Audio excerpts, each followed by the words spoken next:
Hello everyone. नए साल में आप सबका स्वागत है। एक्चुअली आई थिंक हम पहली बार मिल रहे हैं इस चैनल पे in the new year, so I hope everyone had a great 2025 and I hope everyone has a great 2026 upcoming. Actually, the as I don't know if any of you saw the podcast that JD and I did together on Spicy Spectrum, and I mean it got streamed onto Narad News as well. That yeah, we literally titled it "Not So Happy New Year 2026." And उसमें हमने बहुत सारे ऐसे topics discuss किए where we were thinking कि यार ठीक है, हैप्पी न्यू ईयर बोलने के लिए तो बोल सकते हैं, बट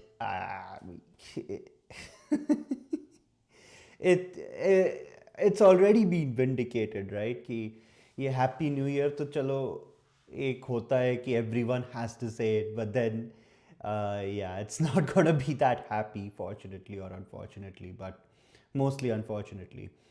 But अब ठीक है, we have a we have what we have on our hands, and we'll just have to figure a way out to continue with it. Meanwhile, if you haven't liked, shared, or subscribed, please do so. It helps our channel grow. एक minute, guys.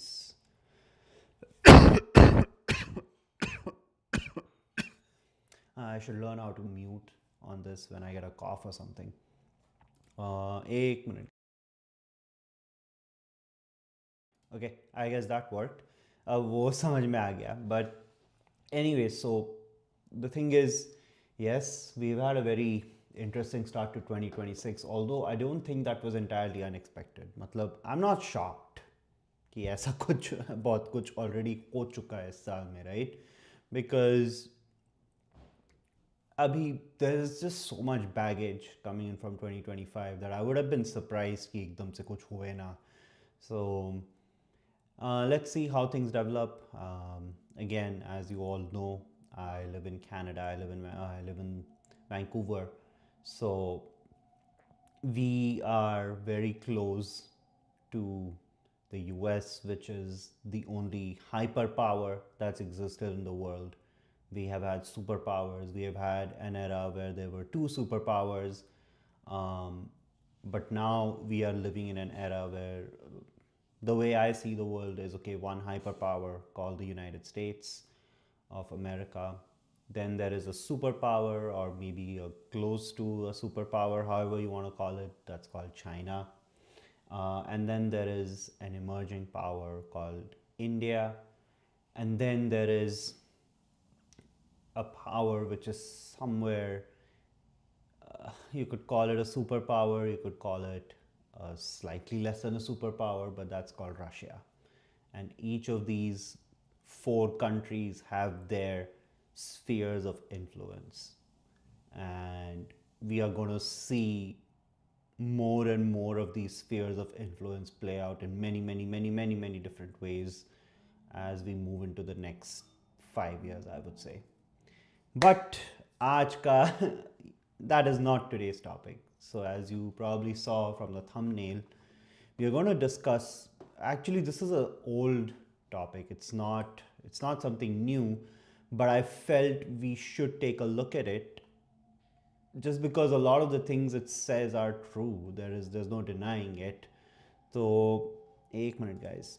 Let's dive into this one. Let me pull it up for everyone's reference. ये actually एक Harvard Kennedy school का article है. Not article, but it's a bit of research they have done. I want to bring this to everyone's attention. Let me open up and then I will. ओहो, अच्छा, अभी इसमें वो हो गया.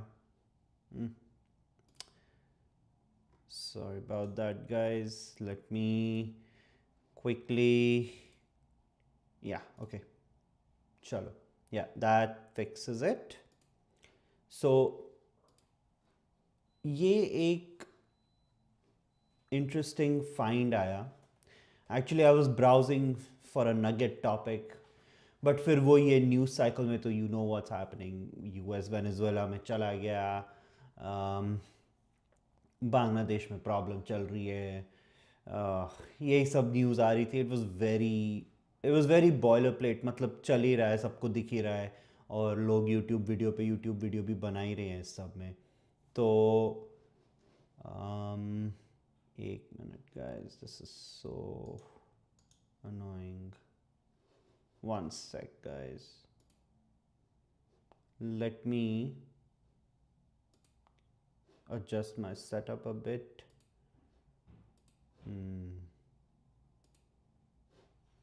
Default blank. ये क्यों चालू हो गया यार? Anyway, let me move my lights out of the way then, if we have to do it in this view. Okay, it's much wider. यार ये क्यों आ रहा है ये सब? अभी तो सेट किया था इतना बैठ के. Disable built in. Okay, will it? Okay, perfect. Classic square circle. चलो इस बहाने ये सब भी टेस्ट हो गया. But anyway, so I wanted to discuss something else other than all the news mill that's been running. यहाँ पे war, यहाँ पे tension, यहाँ पे conflict. But I started looking for positive things that कुछ इतना pop up हो नहीं रहा था. I'm not really a sports person, so but ये आया. This is not the most lively of topics either, but let's dive right into it, because I think at least for the people living in North America, in Europe, um, this is very relevant, and this is also becoming, you know, obviously developed Asia is also probably going through some level of these things, and also frankly even the upcoming countries, right, the developing countries, India, China, we are all probably seeing some form of this.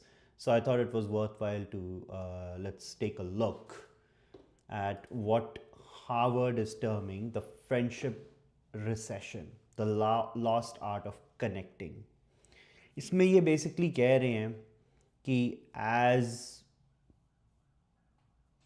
um, as we are going through the information age, the digital age, there are certain factors of life which are causing us to spend lesser and lesser time with our friends.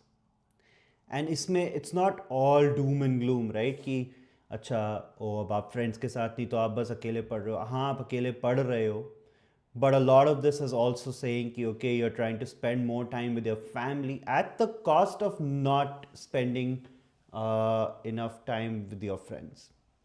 अब इसमें क्या हो जाता है ना कि friendship is one of the most loosely defined relationships, I would say. कोई definition नहीं है कि आपके फ्रेंड्स कैसे बनते हैं, कोई डेफिनेशन नहीं है बेस्ट फ्रेंड क्या होता है, कोई डेफिनेशन नहीं है कि कितने फ्रेंड्स होने चाहिए, नहीं होने चाहिए.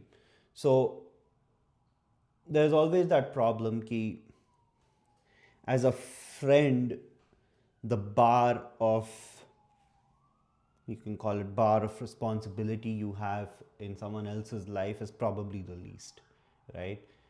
Your family, your immediate family, your kids, your parents, your partner, and everyone, they all, you know, you have a certain responsibility to them. You have to fulfill those to the best you can.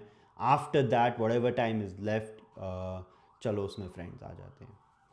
तो अब अगर friendship as a relationship sits in a very undefined space, it is natural that this is the relationship that starts suffering the most as soon as our time is being demanded in many, many other places, chief of which this article says is work, right? So let me, I've highlighted some important parts of this document, so let's go over it. The percentage of US adults who report having no close friends has quadrupled to 12% since 1990. So quadrupled matlab we started at 3% in 1990, now it's at 12. While the percentage of those with 10 or more close friends has fallen by nearly threefold. Abhi close friends is, again, there's no definition of it. Close friend. Some people will share a lot of things even with acquaintances. Some people won't share some things even with the closest and closest of friends. And then there are some pieces of information that you just generally don't toss around with friends anyways. तुम्हारे bank account में कितना है, तुम कितना कमाते हो, या अगर कुछ फैमिली में पर्सनल प्रॉब्लम चल रही है, maybe you'll discuss with some friends, maybe you won't discuss with some friends. But again, I think the biggest reason we see something like this is because there's no well defined, or there's not a good definition of friendship as a relationship, and also there are no quote unquote metrics that you need to meet. एक minute guys, मेरे को okay. तो अब ये Americans का data दे रखा है. I would basically say more or less this would apply to Canada, even though, okay, I couldn't find anything similar done in Canada, but I wouldn't be surprised, right? Because at least I can speak for Canada that, okay, societies are built on very similar templates. There has been, you could say, I think the most significant amount of divergence we've seen between the two societies has been in the last 10 years. But again, largely both the countries will feel similar with subtle differences. So for decades, Americans consistently spent about 6.5 hours a week with friends. Then between 2014 and 19, that number plummeted to just 4 hours a week. Okay, this in itself is, let's say, 33, maybe 30, about 38% lesser, which in itself is enough cause of concern. But I actually did a couple of calculations as we kind of go along, and I will share those numbers with you. That will actually put into context on why this amount of time is going down. To be sure, systemic forces underlie this shift. एक second, guys. Okay. Suburban sprawl has physically distanced us from one another. I would say, at least, even though I live in North America, but at least Vancouver is sort of saved from this. वो बात अलग है, Vancouver itself is known as one of the loneliest cities in Canada, at least, or maybe even in North America, but that's because of other reasons. But at least I would say in Canadian cities, maybe this doesn't apply to Edmonton and Calgary as much, but at least in Toronto, Vancouver, Montreal, you have people who still live in downtowns. Downtown living is still very much a thing in Canada. You have people who live in suburbs, and in the suburbs you have like concentrations of population, and then there's empty space between those concentrated suburbs. So जैसे आपके Vancouver में आपको obviously Vancouver का downtown है, फिर आप next city में आ जाओ तो बर्नबी में आपको मेट्रो टाउन मिल जाएगा, लोहीड मिल जाएगा, ब्रेंटवुड मिल जाएगा. And then of course you go to Surrey, there is King George. North Van में अपने areas हैं, I don't know all of them off the top of my head. Richmond में अलग concentration है. So there are these concentrations, pockets of population. Obviously there's no guarantee कि आपके भी closest friends उन्हीं areas में रहेंगे. I would say this is probably a bigger problem in the US because literally no one lives in downtowns. And if you're living in downtown, it's almost considered that, okay, either most of them are very unsafe, right?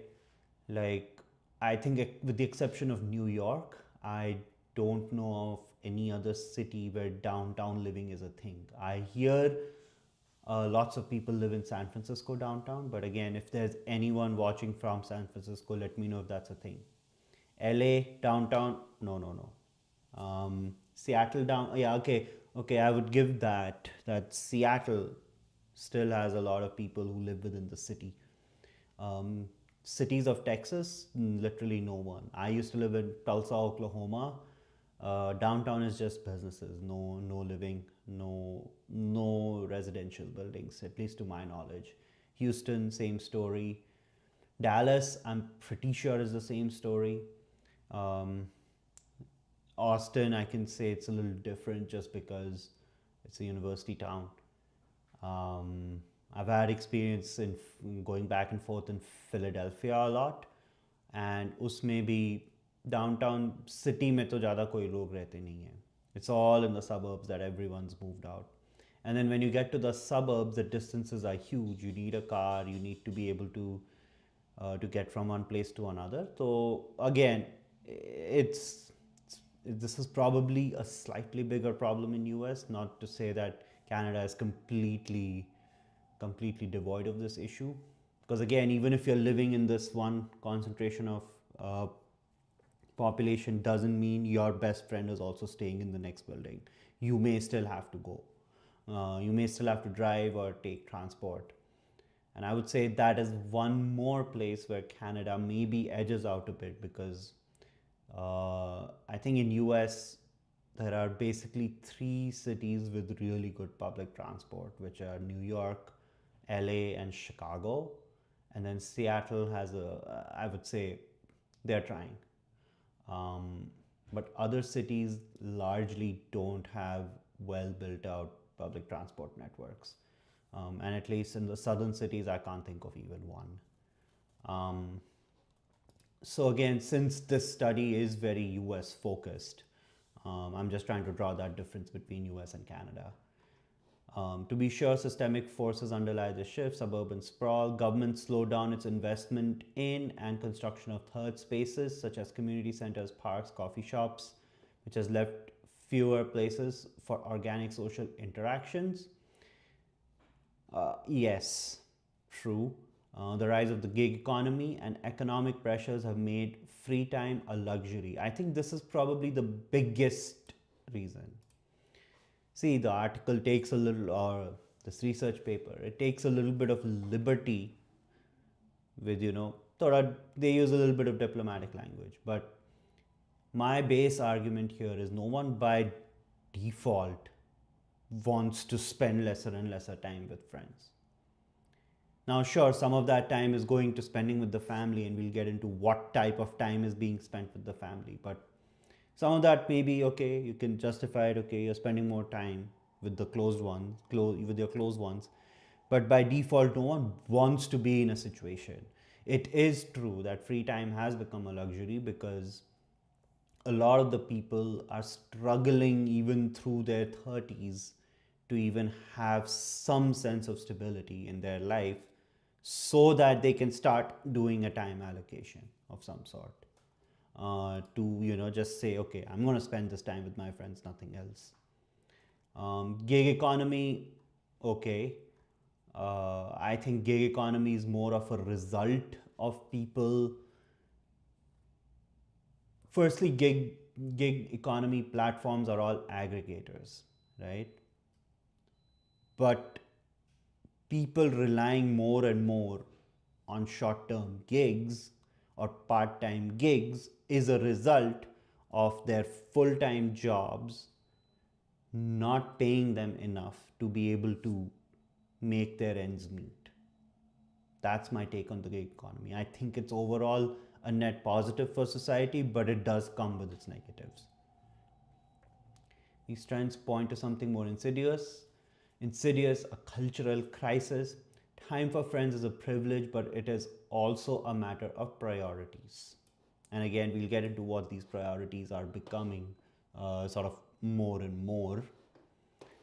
If we don't consciously reshape our priorities and relearn how to cultivate meaningful relationships, we risk a future where connection, one of the most fundamental sources of happiness and well being, fades into the background of our lives.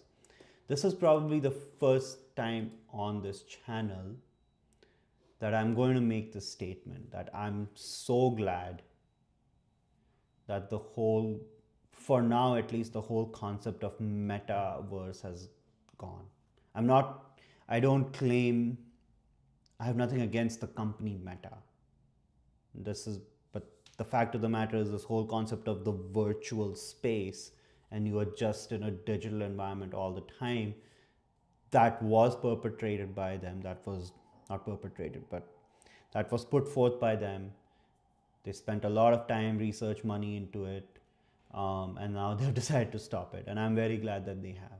I'm pretty sure all the research, all the knowledge they have gained can be used elsewhere. But I'm very glad that for now we are not going to see a sort of a virtual universe just pop up all around you and everyone's wearing these dumb looking ugly headsets and just walking around lost in their own world created by essentially zeros and ones.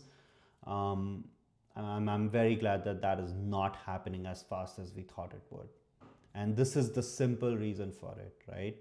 You will forget how to make social connections if you don't interact with people enough. And it happens to all of us, right? Like, think about it.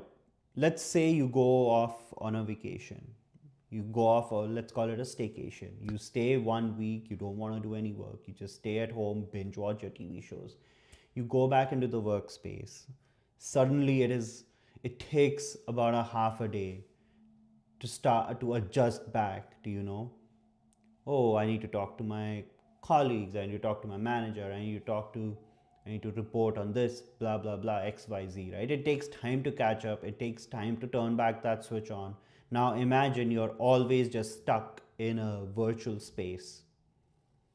What will happen over time to your ability to be able to have a meaningful conversation or to hold a meaningful relationship? It'll go away. And it's the rule with everything, right? The more you practice something, the better you get at it most of the time. uh, but what is to say that this doesn't apply to relationship building? So I'm in 100% agreement with this statement. Chalo, let's go down. Cultural shift. Work has become a dominant social identity. I don't think comes as a surprise. Now, I want to show this one, right? US workers put in an average of roughly 1800 hours per year, which is 182 more hours than the OECD country average. Now,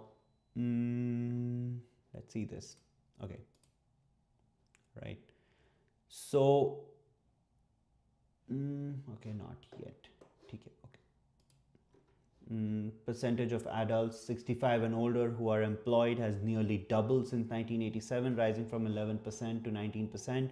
This is primarily economic. I wouldn't have any other thoughts on this. Jobs are not paying enough.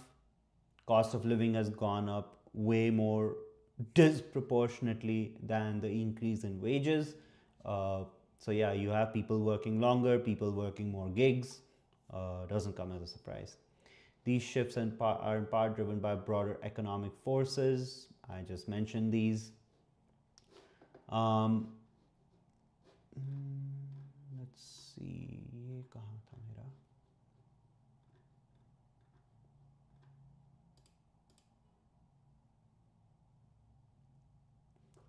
So at this point, मेरे को आपको दो तीन और charts दिखाने हैं. Because we keep saying cost of living बढ़ गया है, cost of living better हो सकता है. But what does that actually mean, right? बोलना आसान है.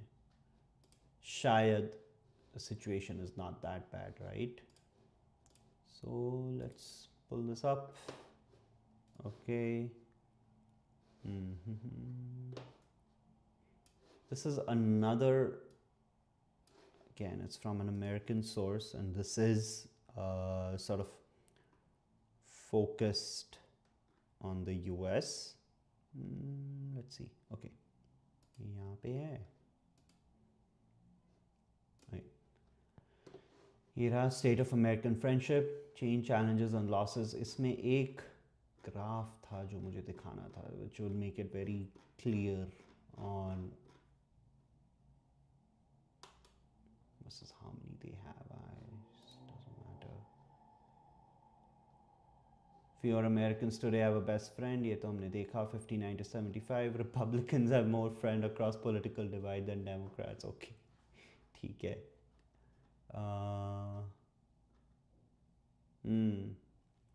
2/3 Americans have a childhood friend. Americans with more friends report greater satisfaction with how many they have. So completely satisfied.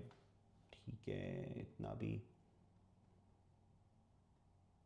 Let me see. इसमें cost of living का नहीं दिया हुआ. Okay, let me go to the Canadian ones then. That might be more useful.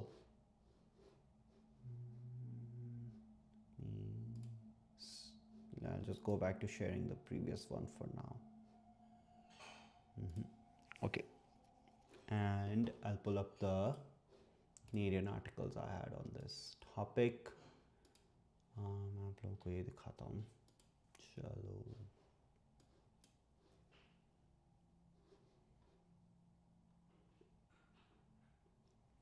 Perfect. मैं अब screen share करूँगा on. अरे.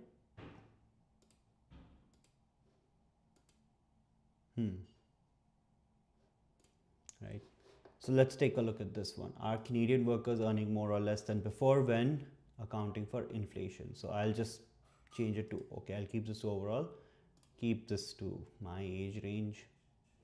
Here is the analysis, right? We in 2014 we were at 30.84, and today in our 2024, that's the latest we have on the data, is 33.33. This is hourly wage. This is median.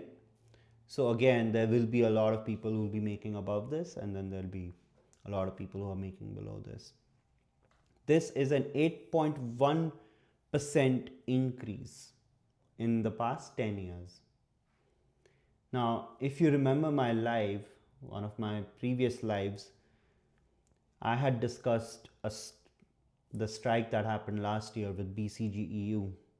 They had requested an increase of 13% over the past, for the past 4 years, 13% increase.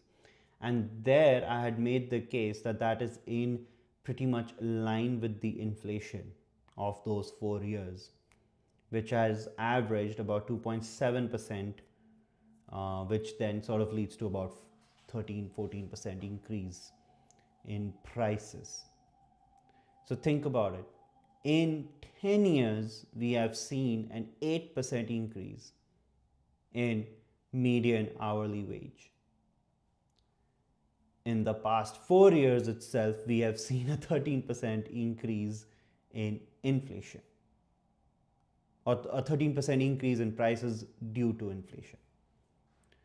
So this makes it very crystal clear, right?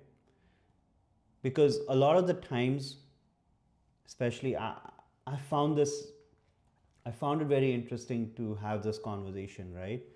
हमको बोला जाता है कि why you not taking up responsibilities quicker, or why you not pulling up your socks, work harder, you'll get more money. No, you're not. And this is a genuine concern. It's not made up. It is absolutely true that people in general today are having a harder time make ends meet than our parents did, than their parents did, so on and so forth, simply because our wages have not kept up with the inflation. They just have not. Let's go back to the primary one. Now, of course, this feeds into, okay, we have to do simply because our wages are not enough. So then we have to look at gigs. We have to look at gigs. There's lesser time for friends. But interestingly, this is not the whole picture, because there is a set of people who are doing okay, who are doing well enough, but they are also choosing to spend their time elsewhere. And let's find out where. In a study of generational shifts in work values in the US, researchers found that Americans are placing greater importance on intrinsic work values. As work has become increasingly all encompassing, Americans have also doubled down on prioritizing their families, particularly their children, over friendships. So, of course, more time is being taken up by your work. So, whatever time you have left over, you want to spend with your family. But there's another interesting thing to point out. A child's achievements are an extension of their parents' competence, which fuels an arms race over scheduling, constant supervision, and exhaustive emotional labor.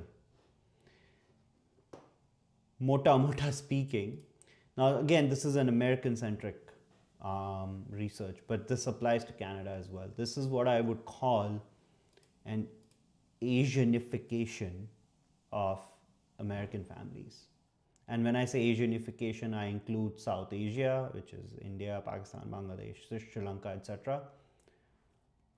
A lot of the times we have family members who will spend a lot of time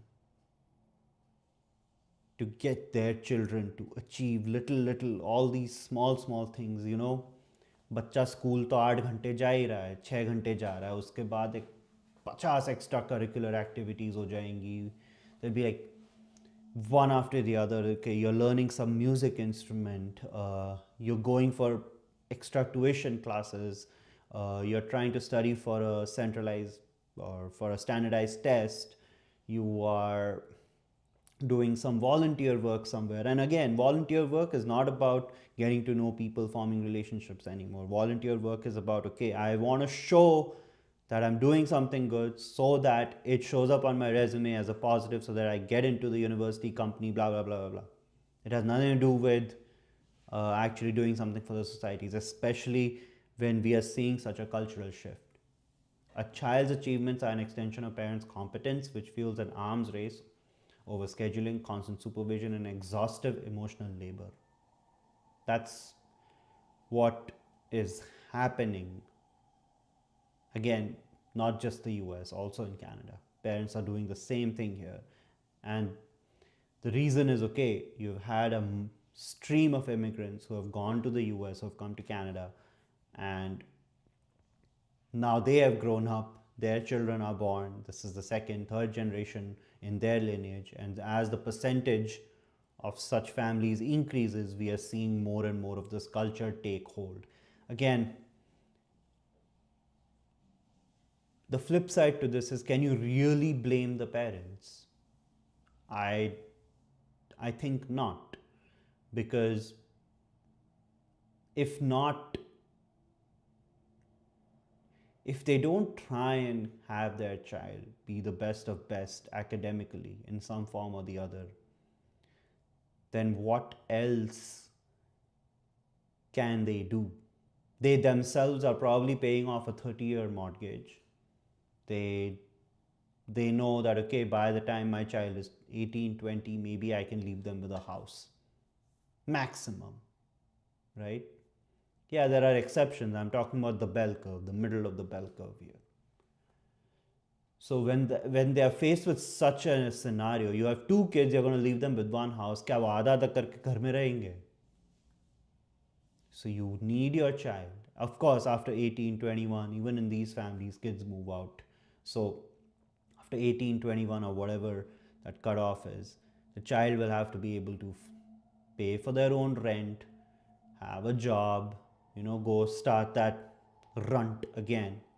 And then maybe 10 years down the line, they decide, okay, yaar, ab ho gaya. Let's try something else with our lives. Maybe they have saved up enough. Maybe they just want to explore further. But it will take them that much time.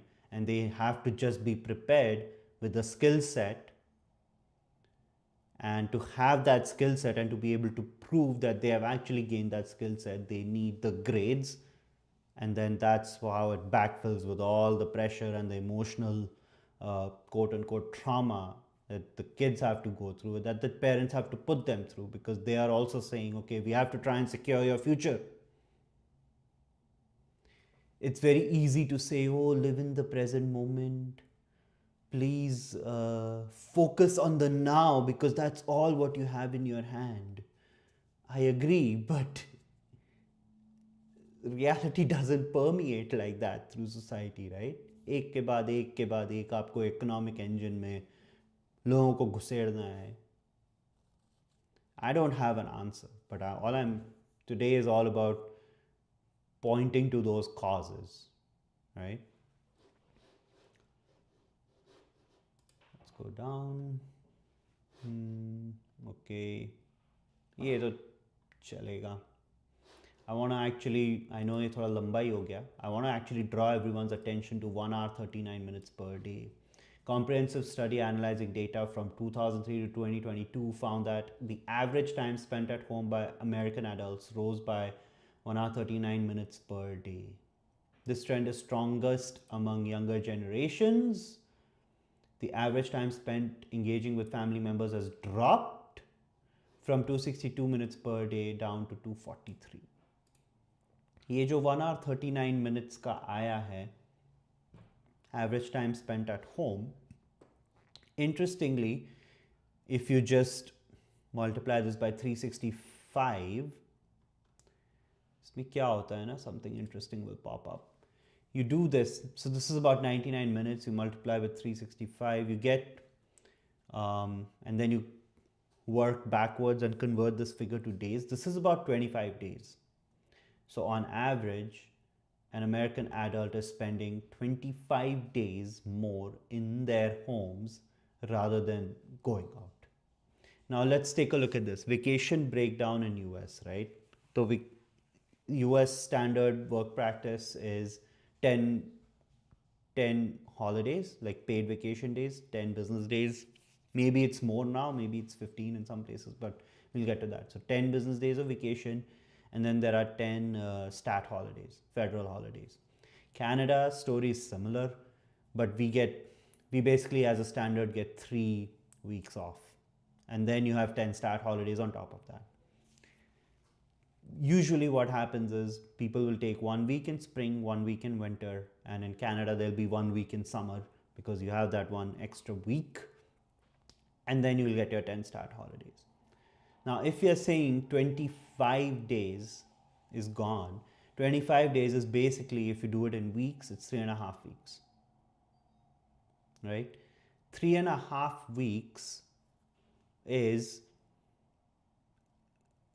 basically almost a month. And when we look at the breakdown of classical vacation patterns, we are seeing, or it is safe to make an educated guess, that people are also taking fewer vacations, true vacations. Maybe they are just spending that time at home.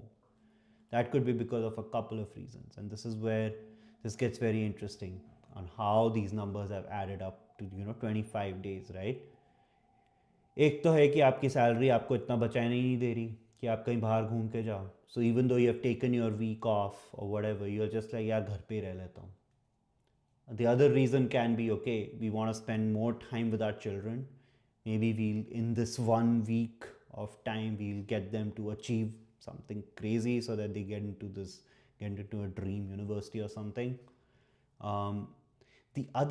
The last point, it could actually just be fatigue, right? You're working more than, on average, you're working, the minimum you work is probably 40 hours. On any given week, you're probably working between 40 to 50 hours a week. So you're just exhausted. You just need that 1 week off. I don't want to do anything. I don't want to go out. I just want to stay at home and again, binge watch. उसमें फिर आप streaming services को भी गाली नहीं दे सकते. They are just doing their job. They have a set of TV shows, movies ready to go, documentaries to go for you as soon as you want it. It's foolish to blame the business model. It's more prudent to look at why such a business model can actually thrive, right? So data suggests that this extra time at home may not be going towards connection. Again, if it's not going towards connection, then where is it going? Okay, maybe binge watching programs. You just need such a complete shut off that you're not even spending that time with your family or friends or anything. You're just sitting and binge watching TV, or you just maybe want to be quiet. I hope there are still a few people who just maybe take a half a day and read a book. I highly doubt it, but अगर है ऐसा तो बहुत अच्छी बात है. Now, simultaneously, Americans are spending less time engaged in activities and groups in their communities. Again, this article says Americans. I won't be surprised if the data is similar for Canada. The rate of volunteering has steeply declined since the early 2000s. Uh, yeah, because I think we have covered the reasons, right? एक तो your cost of living has gone up. ऊपर से I would like to point to something else here. I think the rate of volunteering, I don't know if there's a study on this. I would love to look into this in detail, but the rate of volunteering could be just dropping because of tip fatigue as well. You go to a coffee shop, tip.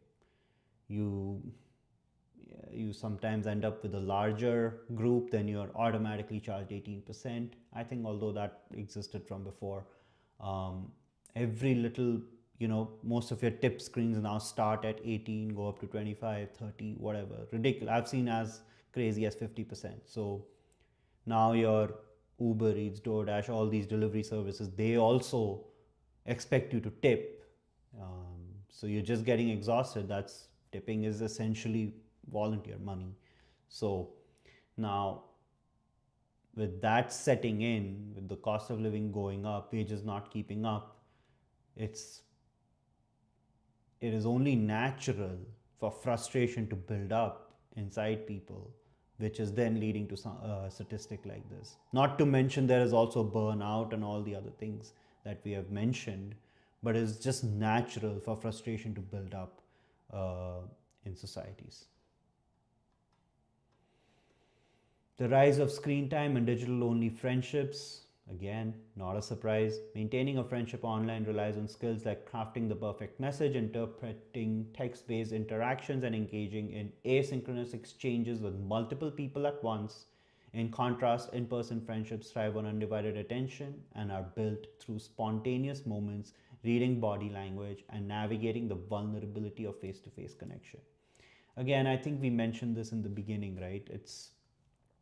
It's great that we are not seeing the rise of a virtual universe as fast as we thought we would up until late 2024.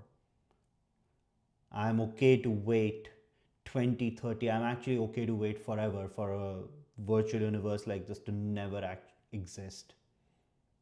And if there are any parents watching this, what are your ways to actually reduce screen time for kids? Would be more than interested to learn about these, because ये actually बहुत बड़ा concern है, like even in my mind, that okay, we have kids in the future, how the hell do we keep them away from the black mirror, and for how long can we do that?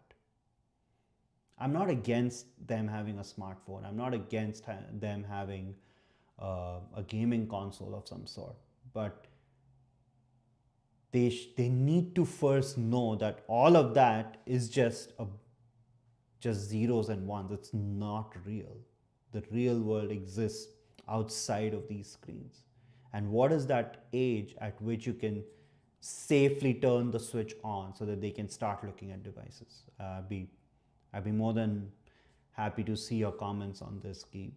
How do you try and make sure that kids are not getting overly exposed to junk stimuli all the time? That's what I call it, junk stimuli, on some sort of a screen, like someone begging you to watch a video like me, but someone throwing an ad your way, buy this, buy that. Just absolutely playing on every little bit of your psyche to get you to buy something.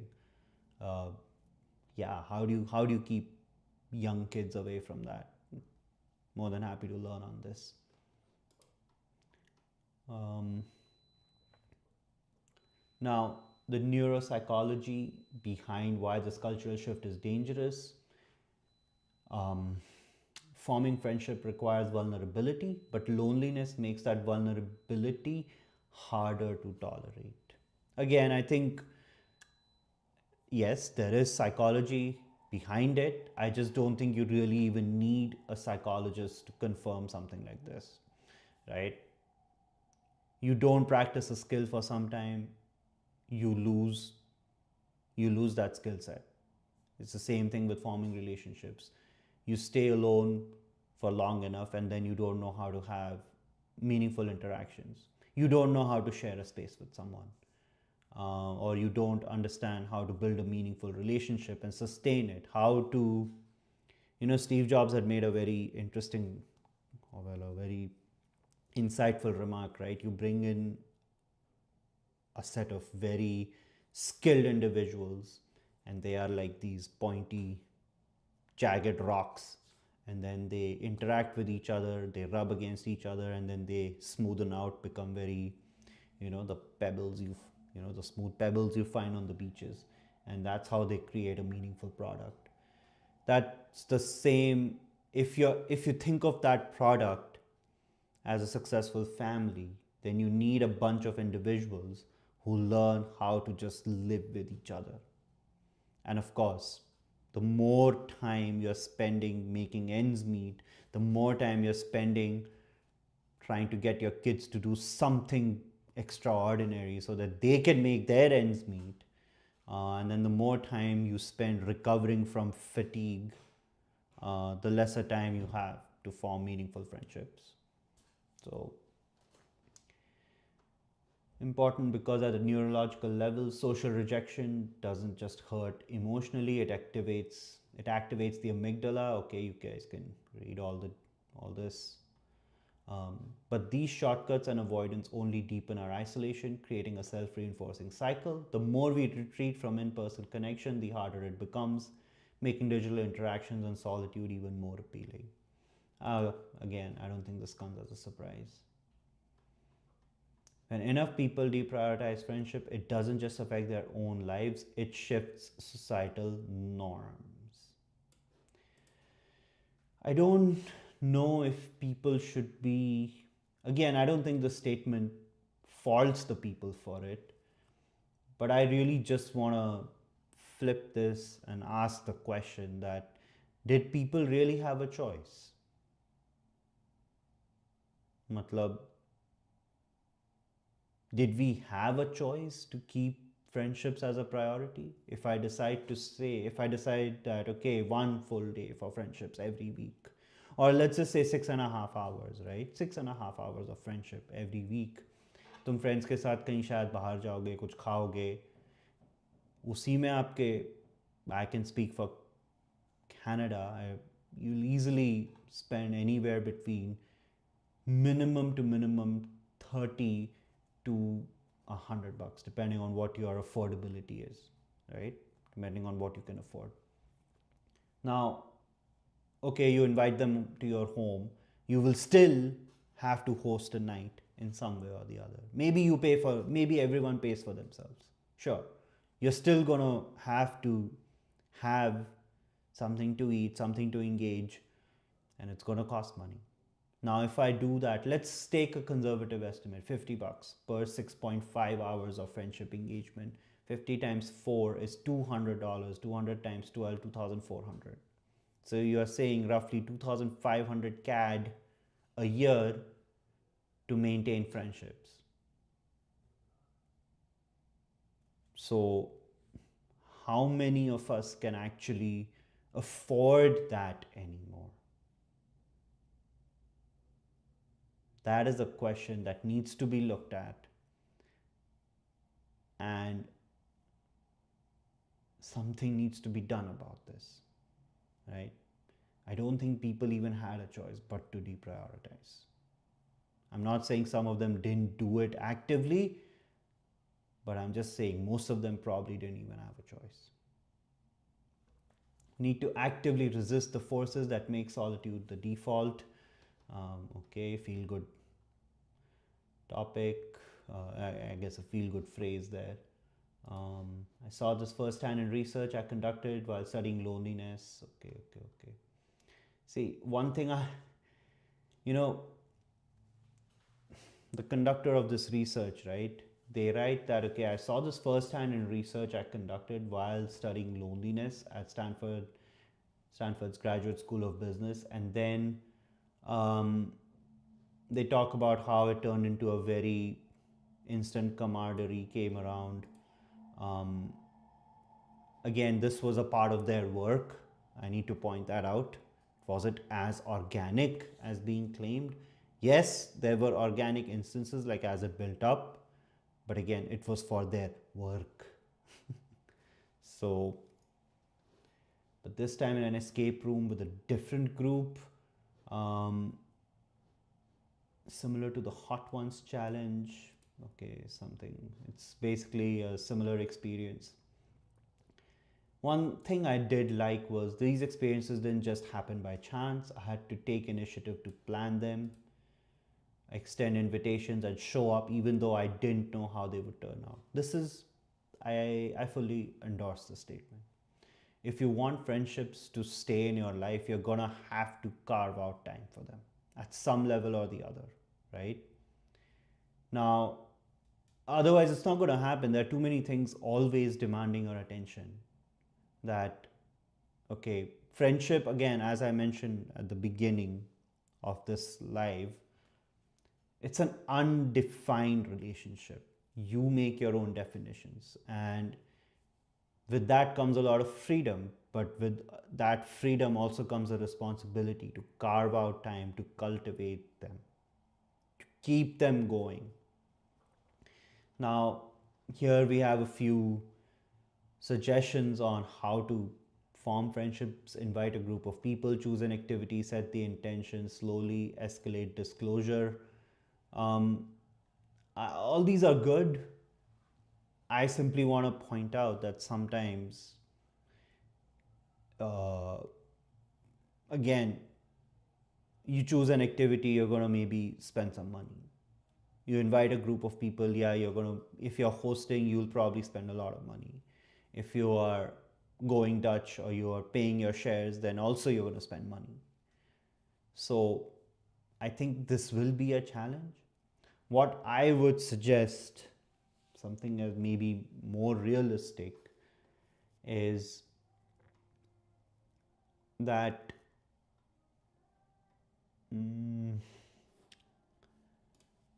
something more realistic here would be okay,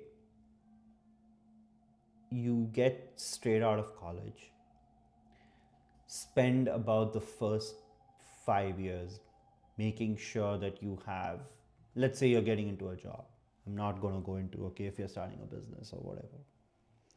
You're in a job, at least for the first 5 years, it will be very difficult to find time for friendships. And that's probably okay as long as you do the bare minimum of keeping in touch with your uh, close buddies from college, right? Because most of you probably end up in different places, different cities, doing different types of work. But stay in touch with them, your WhatsApp calls, your video calls, an occasional trip together. But for the first 5 years, or maybe 5 to 10 years, it'll be very challenging to, invite people, set the intention, and all these sort of almost more lavish things that you can do to keep your friendships running. Stay in touch with your best buddies, plan a couple of trips with them so that you make sure that you know how to have friendship related conversations. Once you're at a certain point in your career, you will realize that okay, you would have gotten used to a corporate life. You will be able to juggle things better, and you're simply going to be making more money 10 years down the line. After that, you can actually start doing the carve out business. Every week, I'm going to carve this time out, and it's going to just become more realistic at that point. Don't be too harsh on yourself for the first decade of your employment, because there's no point in doing that. You're gonna probably hurt yourself more than be able to extract any benefits. Sure, if you do find yourself in a space, or if you're a very, very fast learner, then you can actually go into these 4 steps as soon as possible. But again, just don't be too harsh on yourself. If for the first 5 to 10 years you end up prioritizing your career, you want to get to a certain point in your firm or in your space of expertise where, okay, people trust you, people know you can get the work done, and then they let you be yourself. And then once you hit that point, then you will have more liberty to be able to actually carve out friendship time and so on and so forth. There's one, I'll go back to this. There's one interesting point here. Forming friendships is only half the battle. I would say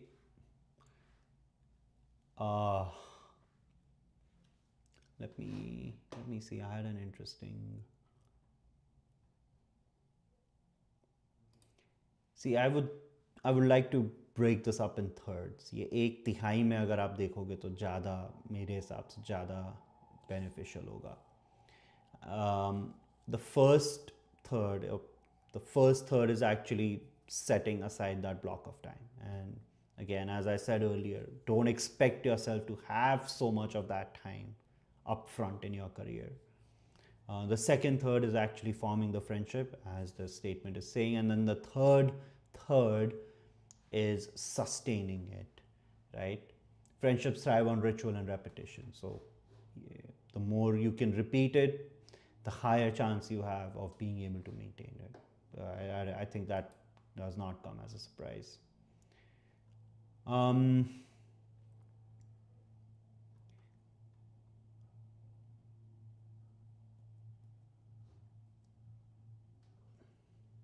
these rituals, here are some. I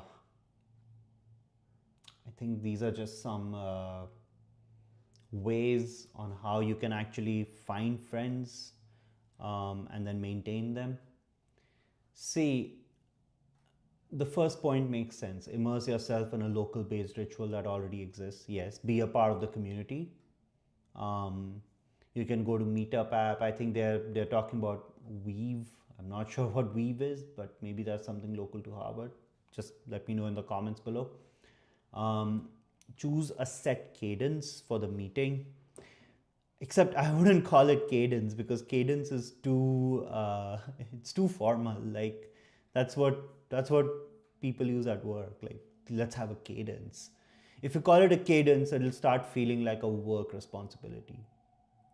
Instead, just stick to having a time block.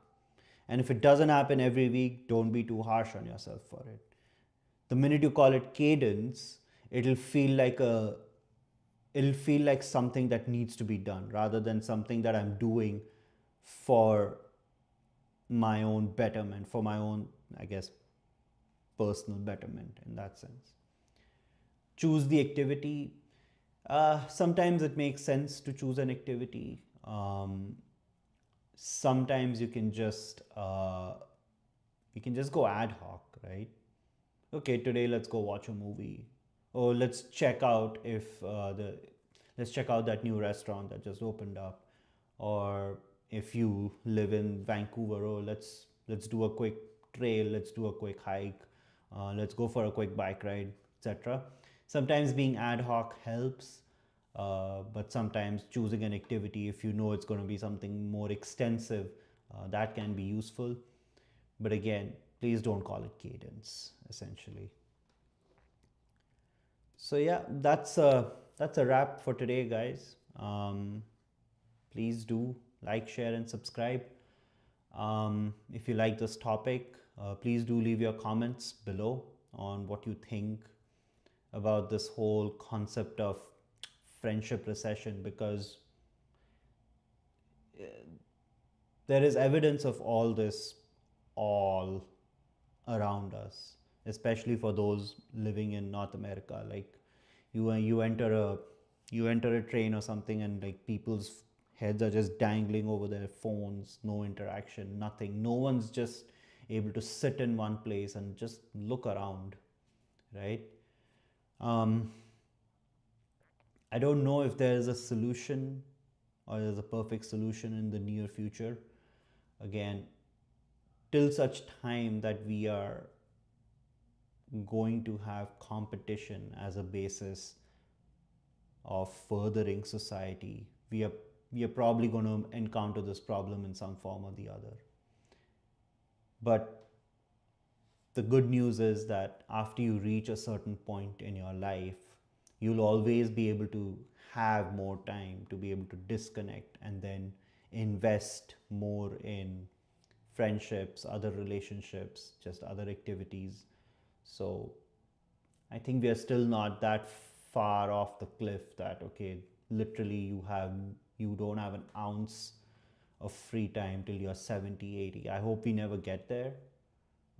And I don't think we are there yet as well. So thank you guys. Hope you have a great rest of the day. Hope you have a great rest of the, or have a great night's sleep if you're about to tuck yourselves in bed. And yeah, see you soon. Ciao, ciao.